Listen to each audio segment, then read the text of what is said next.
आप देख रहे हैं नमस्ते दिल्ली। नमस्कार दोस्तों, मैं हूं वीरेंद्र गुप्ता और आप देख रहे हैं नमस्ते दिल्ली। आम आदमी पार्टी सरकार की मंत्री आतिशी मारलीना जो बेचैन थी विदेश जाने के लिए क्योंकि इन्हें एक व्याख्यान देना था यूनिवर्सिटी में। उसके लिए इन्होंने मोदी सरकार को भी बहुत बुरा भला कहा कि इन्हें जाने नहीं दिया जा रहा है। लेकिन जब ये विदेश पहुंची तो इन्होंने जाते ही अपना काम शुरू कर दिया। भारत की बेइज्जती करने में इन्होंने कोई देर नहीं लगाई और जाते ही इन्होंने जहर उगलना शुरू कर दिया।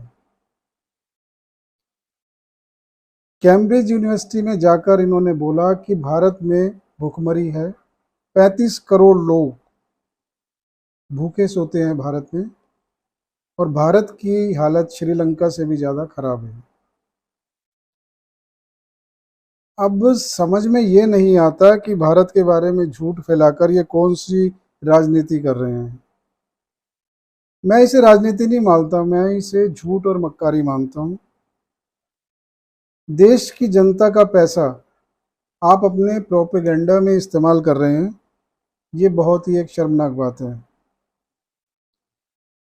अब आप दिल्ली का प्रचार कीजिए, दिल्ली के स्कूलों के बारे में आपने जो भी बोलना है, इससे किसी को कोई आपत्ति नहीं होती, लेकिन दिल्ली भी तो इसी देश का हिस्सा है।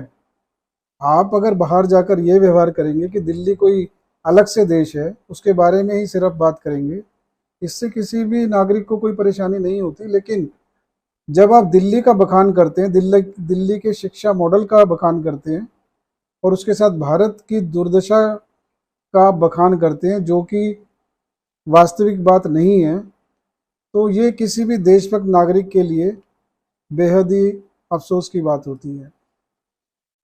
अब देश की छवि जो देश के प्रधानमंत्री इतनी मेहनत से बना रहे हैं और आज देश की छवि एक सर्वमान्य विश्व नेता की बन चुकी है, लेकिन इस तरह से काम करके पहले अभी राहुल गांधी जी जो अमेरिका में थे, उन्होंने लोकतंत्र का मजाक बनाया भारत के, और अब इन्होंने भारत को इतना गरीब बता दिया कि 35 करोड़ लोग भुखमरी की जिंदगी जी रहे हैं। हालांकि उनके इस भाषण के बाद बीजेपी आक्रामक हो गई है और ट्विटर पर जो है उनके देखिए ट्वीट्स की बाढ़ आ गई है। अब दिल्ली के जिस शिक्षा मॉडल पर ये इतरा रही है, उस शिक्षा मॉडल के बारे में भी आप जान लीजिए। अभी भाजपा ने जो आरोप लगाया है कि जो अभी दिल्ली शिक्षा बोर्ड में 9वीं क्लास और 11वीं क्लास के रिजल्ट आए हैं, उसमें 94% बच्चे, 94% बच्चे फेल हो गए हैं।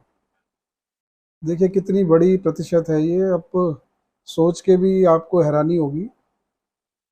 लेकिन आरोप ये लगाया जा रहा है कि इन्होंने, अब आरोप में कितनी सच्चाई है ये तो जांच का विषय है, लेकिन आरोप ये लगाया जा रहा है कि दिल्ली सरकार ने शिक्षकों पर दबाव डालकर जो उनके आंसर शीट है उन्हें खुद ही पूरा करने के लिए कहा है। यानी कि जो शिक्षक हैं वही जो है बच्चों के पेपर चेक करेंगे और नई आंसर शीट लिख कर, और जो फेल बच्चे हैं उनको पास करेंगे और उसके बाद उसको रिजल्ट को वेबसाइट पर डालेंगे।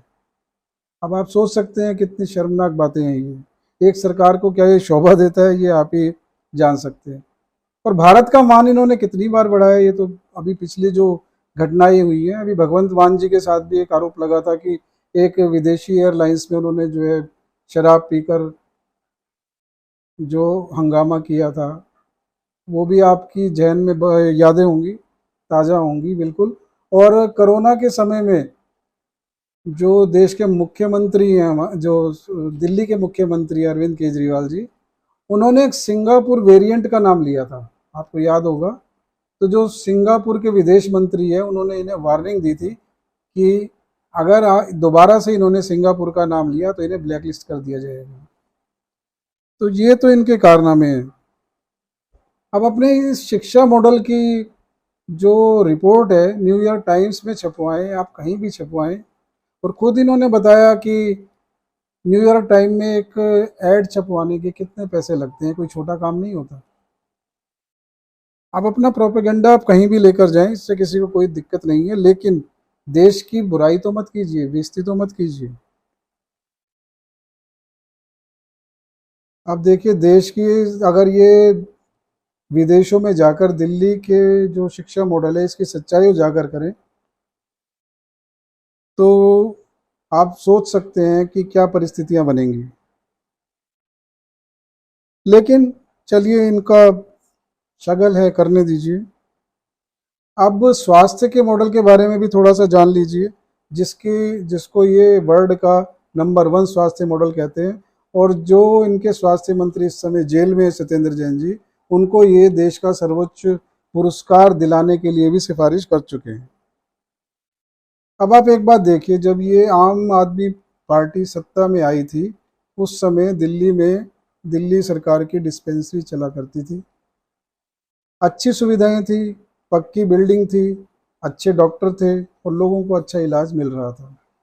लेकिन जैसे ही ये आम आदमी पार्टी सरकार में आई, इन्होंने उसे दरकिनार करके जो दिल्ली सरकार की डिस्पेंसरी थी, मोहल्ला क्लिनिक अपने खोलने शुरू किए। अब वो साइड लाइन होगी, लेकिन मोहल्ला क्लिनिक इन्होंने बोला कि 1000 हम मोहल्ला क्लिनिक खोलेंगे।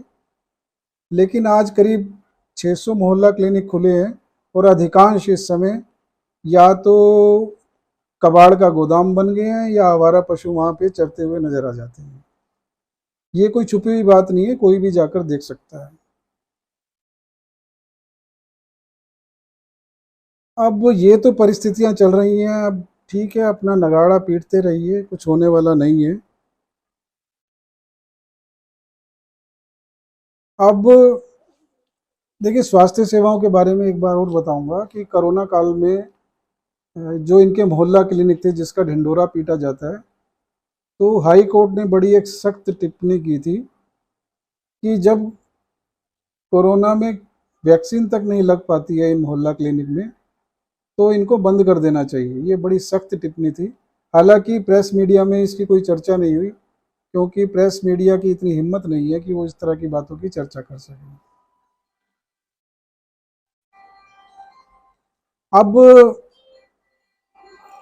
ये आपको निर्णय करना है कि इस तरह के जो ये काम कर रहे हैं, ये दिल्ली की जनता के लिए या देश की जनता के लिए ठीक है या नहीं, या देश के राजनेताओं को इस तरह के काम में लगना चाहिए। निर्णय आप कीजिए। अपने कमेंट्स के द्वारा आप हमें बता सकते हैं। और चैनल के कंटेंट अगर आपको पसंद आते हैं तो इसे लाइक कीजिए, शेयर कीजिए, और सब्सक्राइब नहीं किया है तो कर लीजिए। फिर मिलेंगे नए मुद्दे के साथ। नमस्कार।